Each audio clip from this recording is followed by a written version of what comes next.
Hello, and thank you for joining me for this new segment of What Women Bring, a Closer Look. In today's edition, I have a great chat with Yajaira Bess, the What Women Bring BusinessHonoree 2025. We get to learn about her passion for helping the community, her life as a first-generation Latina, and the impact her humble beginnings have had on her life. You are sure to enjoy our chats. Welcome, Yajaira. I'm so glad to have you today. Thank you so much for having me here. I am excited. You are the Business Honoree for What Women Bring 2025, and I was so excited to see your name and to read about you. I know one of the folks that nominated you. So that was like, check. I know she's amazing. But then I started reading about you, and we'd never met. No. So first time. when we met at the Yes. press conference, that was the first time, and I just instantly felt like, yeah, this person is pretty cool. Thank so you. I was glad to see you on stage and to see you just express yourself. So tell me about your profession. Tell me about what you do, and because you're all over the community. Yes. So is that your job, or is that just your personality? It's a little bit of both, Okay. actually. So I work with Berkley Electric, but among that, I am like a true advocate for our community, especially our limited English proficiency. There's such a big need, and I have such a passion for it. Yeah. So working with Berkley Electric, the Cooperative, one of their principles is concern for the community, concern for the members. How can we give back to the community? And when I had the opportunity to join our communications team and they interviewed me, they were like, wow, you just fit the picture. But before doing that, I was already within the community, within church, helping through our children's ministry, giving back, Hispanic Business Association. Mm-hmm. There were so many components to it that I was already involved with the community. Right. It was a no-brainer. Like, I had to just indulge in it. Yeah, and you're like everything from just cheesing for the camera, getting your hands dirty, really, like you're out there doing things. Yes, you have to be an example. That's the way I've always lived by. That's the way my parents have raised me. Like, you just don't talk. You have to make sure that you back up the words that you say. So I've always felt that action speaks louder than words. Mm-hmm. So with me being hands-on, giving back, cleaning up our streets, doing the Keep Berkley Beautiful because I'm part of that, Adopt a Highway. It's our community. So how can we take care of it? How can we keep it clean? How can we educate our younger kids? I have 3 kids. How can I be that example for my kids so I can keep that legacy going? Nice. So now, is that sort of that passion you have? Is that what led you to consider politics? I know you recently ran for office. Are you able to talk about that process? Oh, yes. Yeah. It was a beautiful experience. It was something that I never take for granted. I always see as opportunities as lessons. Mm-hmm. Whether some people might see it as failures, I see it as a stepping stone for me. And it was a grand experience because it opened doors to people that I never knew within our community, within our government, our city officials. And I was able to create those relationships that are so much needed, especially within the limited English proficiency community. So I can talk about the needs. Like, listen, this is our concerns. This is what's really happening. How can we connect? How can we work together? We may not meet eye to eye because everyone has different opinions, but listen, there's always room for a good, respectable dialogue. Yeah. And how can we meet in the middle to make it happen? I love that. I love that you said there's a lesson. It's not a loss per se because you learned so much. Yes. And you ran a good race. I did. I was just so proud of myself. Right. Because there's always, people were telling me, I can't believe you're actually going to go out there and be so vulnerable and be exposed. I'm like, why not? I mean, I don't have anything to hide. And if I don't step up, who will?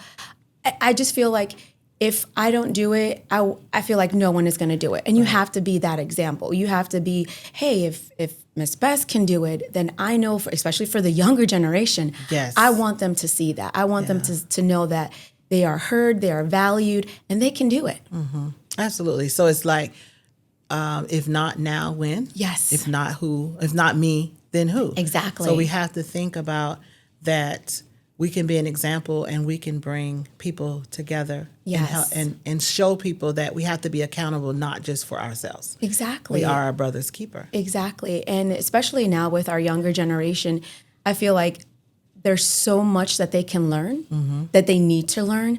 And a lot of it has to do with, okay, we can't just talk about, oh, this younger generation, we have to be an example. Right. And we got to show them, we got to guide them. Absolutely. We can't fail them. No. Yeah. Especially nowadays, we definitely can't fail them. I think that's very important, Absolutely. especially for our females. Like Yes. when I met you, this year, I was like so overwhelmed and so overjoyed because I'm like, yes, we need that empowerment, that female empowerment. We need to, uplift one another and inspire because we're missing that. And that's what the event is for. That's what the honor is for. That's what the What Women Bring is about, because we do, unfortunately, but also fortunately, like we have to shine a light on each other and ourselves. Yes. Because we have to show, like you said, that younger generation that you too can sit in these seats and do these things. Exactly. And that's why it's such a diverse group of honorees, because we want everyone to be able to see, every woman to see themselves Exactly. in you. Yes.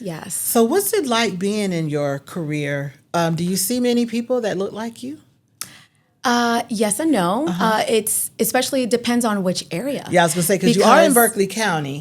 We know even the Tri-County itself is very diverse and very different. And we have pockets, even within the Tri of the counties. Exactly. We have pockets that are very unique. Yes. So I would have to say, like, if you're in Goose Creek, you're definitely going to see that boom of Latinos because, you have the Brazilian community as well. Yeah. And I love the Brazilian community just because of what they bring to the table as well.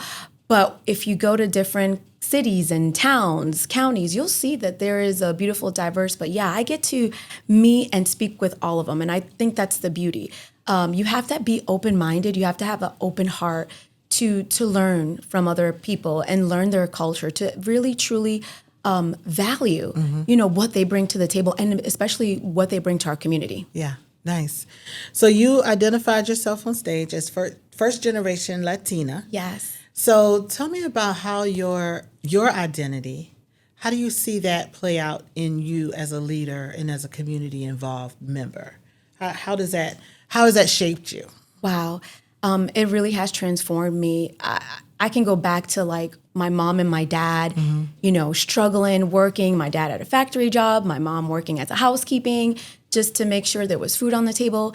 And I always remember, the struggle with going through college, filling out forms, how to do it, where to begin, because I didn't have anyone. I had to always turn to like my counselor, or my advisor to get help with that. So I felt like now that I had the opportunity, the lessons, I need to give that back. I need to pay it forward. And every opportunity that I get, that if I'm mentoring at a school, because we do a lot of mentoring also, Wow. I do lunch buddies.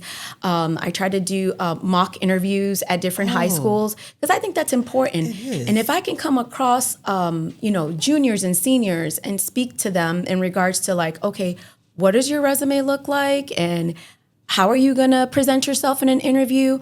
That to me is important. I never had those type of skills and foundations growing up. So now that I have the experience, I want to pay it forward. I want to help the younger generation.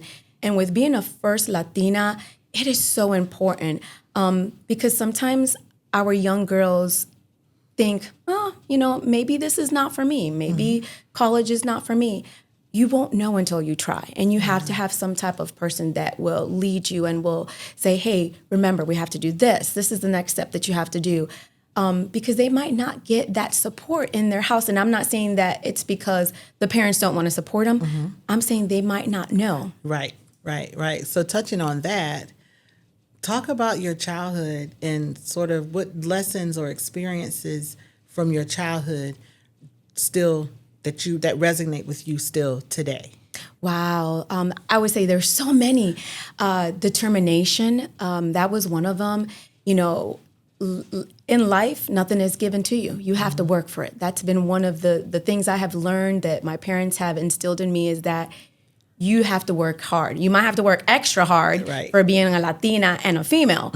But if you work hard and you have integrity, you have honesty, and you do it with love, compassion, doors will open. And that's the big thing. That's what I've always learned. And I still carry that with me wherever I go, especially in this broken world that we live in. Yeah. Kindness. Like if we can just spread kindness and give some grace, because I feel like that's what we're missing nowadays, Right. that opens doors and opportunities to many people. And we're missing that. And I feel like those values that were instilled in me, I want to pass that on. I want to just leave a little bit with people so that way they know there is hope.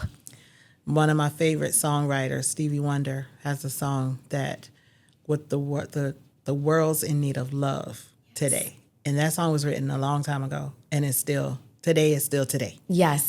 We're still much in need of love and grace, care, all of those things. You wrap them up into the whole, it's love. Yes. We focus on love, the rest of the stuff won't keep happening. Yes. If we could all focus on love. Exactly. I mean, it's hard. I'm not going to say that every day is a happy, jolly day, but it's all about your perspective and your attitude.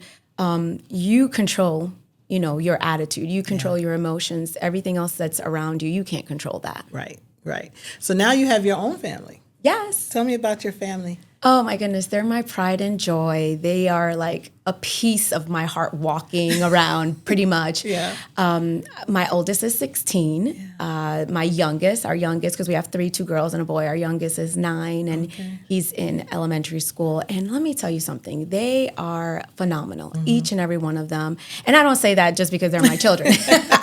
But I would say that my husband also is very supportive of what I do, because working in the community, spending long hours out with people, in the community, you tend to drift a little bit away from your family. So you have to find that balance. Right. I think we talked about that too. Yeah. At What Women Bring event. You have to find a balance, and that's very important. Is trying to keep that balance, because you only not need a balance for your family, but also for yourself. You need that quality time. Exactly. So what do you do for yourself in that sort of self-care time? How do you work your self-care into the boundaries and the balance of work life? Yes. So for me, it's mornings. Mornings are sacred. I like to meditate, read some good, positive, motivational books, or it could be some podcasts, something that is going to uplift my spirits, because I always say, like, your start of the day is so important, how you begin the day moving forward. Quality time for me is important, because if my cup is not filled with the right stuff, then I can't help the people around me, which is very important. Nice. Camping, my family and I, we love to camp. So in our free time, if we can go outdoor and camp, we'll do it. Which that's another important piece, is having that family time. I love that. And I was going to ask you about vacation. Like, what's some memorable moments that you've done on vacation? Camping, not so much me. But I like being outside, but I don't know about the sleeping part.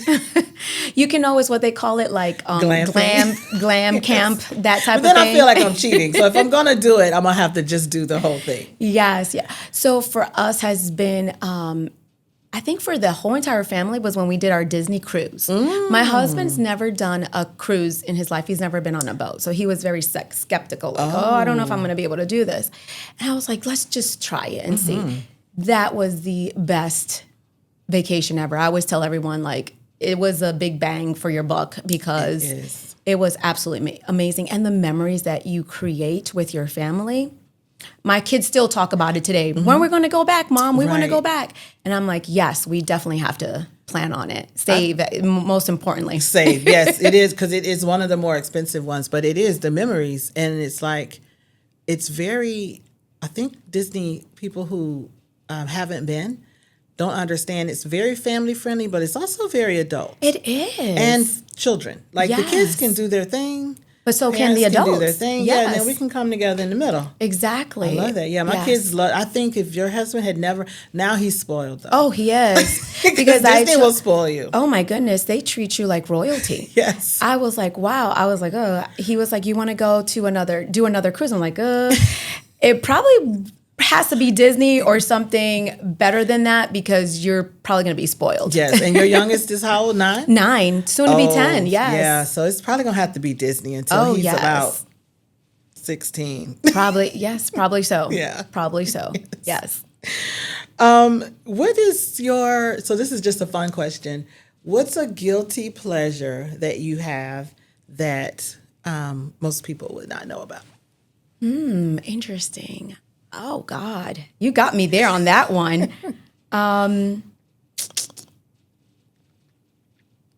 What's your go-to food? Just your go-to, like, I'm not gonna be good today. I'm gonna eat this whatever. Oh, man, chocolate chip cookies. The Any particular chewy kind. The chewy Yes. kind. Do you make them or you buy them? Well, I can do both now. Okay. But if it's like one of those that I need to go, just to get that craving out of the way, chocolate chip is my ultimate favorite. Ultimate favorite. Nice. Yes. Well, based on your morning sacred time, I would say if I were to ask you sunrise or sunset, probably sunrise. Oh, sunrise, definitely. It's just, like I said, it's everything to me. It's like a new beginning. It's a new start. If your day the day before was horrible, it's like, okay, we can push past that. Like, this is a new day. This is a new beginning, a new start. If you fell off of the wagon, whether it's like weight loss or whether it's, whatever it is that you're trying to do, organization, because there's so many things that people have in their life that they're trying to get control of. Even if we fall off, that's what I love about the sunrise. It just gives you that perspective, that new meaning that it's okay. Today is a new day and you can start over again. Yeah, I'm not much of a morning person, but the times that I do push to catch a sunrise or be up early, it is the quiet and still of the morning that I love a good sunset, but I respect the sunrise as well. If you ever had depending on how people are coffee drinkers, I'm a coffee drinker. I have to have my coffee. Just to walk outside and you hear those birds. And I mean, it's just the connection, I guess. You just have to be grateful. Yeah. And that's what I live by grace. And I just say, you know what? I'm just thankful for each and every day that I get because tomorrow is not promised. Amen. Amen. So this time has gone by fast. I know. But I've gotten to know you a little bit more. And I'm hoping that, we'll find other ways to work together. As you were talking, particularly just about your community, and a lot of people don't realize that YWCA is we're a tri-county. Yes. So we try to do work throughout the community. So there are probably opportunities where we can work together. And particularly with your Latin community as well. And we love having you all in the parade for sure. Yes. So, I'm looking forward to what the next year has to offer. I feel like this is just one stepping stone from all the other great possible opportunities that there is to just keep making a difference. Good. And don't forget to nominate someone that that's just as amazing as you are. Or even better. Or even, I shudder to think, but I know, right? Yes, no. For next year. Exactly, yes, absolutely. Awesome. Thank you. So where can we find you on social media, either personal or professional, if you want to share? We'll make sure that people can follow you. Yes, absolutely. I have Facebook. It's under Yajaira Bess. It's same name, last name as well. I have Instagram, LinkedIn, you name it. Yeah. Even through my job, my work, you can reach out to me. Awesome. I would love to connect, even with the new people that want to do something within our community. Yes. I'm always open to hear what ideas we can come up with. Well, we will share that information and we'll make some connections. Great. Thank you so much. Thank you.